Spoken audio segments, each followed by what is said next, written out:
periodic table. What do you mean specifically? Well, the way the periodic table is laid out, the periodic table they have now, Let's see. it looks like a Pull up box. an image of it. It looks like a straight box. Mm-hmm. But they don't show that hydrogen has the same tone as carbon. What do you mean by tone? Same tone, same key of E. Same key of E, 40.5 hertz. The next one would be like 81 hertz. You go to silicon, it will double up and would be 162 hertz. You'll go to cobalt and it'll be 324 hertz. It's take the angles of incidence or the tones that they create, their color. Like you can turn color back into sound based upon, it's the same wavelength, it's just twice as long or much longer. So all you have to do is keep dividing light by 2. You keep dividing light by 2 and you'll ultimately get back to the audible sound of it, because there was a relationship between light and color, sound and tone, matter and shape. Walter Russell's periodic table that he put together. Now you compare that to Mendeleev's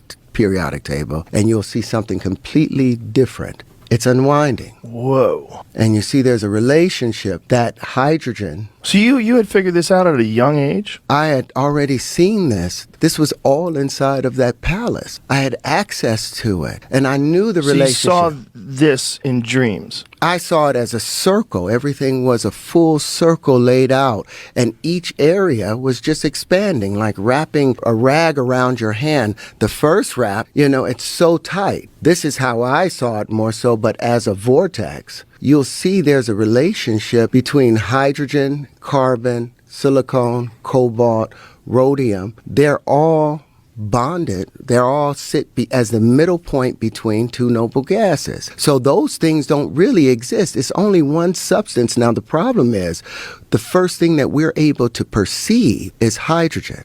That's the first visible element, because before it is too dense for us to perceive it. You understand what I'm saying? As you reach into the next octave, the carbon octave, and they call that a bisexual tone, because the carbon has 2 tones to it. It has a negative side and a positive side. The part where lithium behaves, lithium is contractive. Beryllium is contractive. Boron is contractive, but the moment you get to carbon, you balance it out. Gets to a perfect balance of plus and minus 4. So it's a double tone. Nitrogen is -3, oxygen is -2, fluorine is -1. Now the balance of this, all of those are mates. Fluorine and lithium naturally mate. If you have lithium bonded with any other element, the moment that fluorine is introduced, it will break all bonds violently so it can bond with fluorine. Same thing with beryllium and oxygen. That's why it said, and what they've tried to keep from us, if you want to break water into its component parts of hydrogen and oxygen, all you have to do is introduce beryllium or the sound of beryllium, and oxygen will violently break away from any other thing, even hydrogen, to bond with that beryllium. And when you say rebuild the periodic table, what do you mean specifically?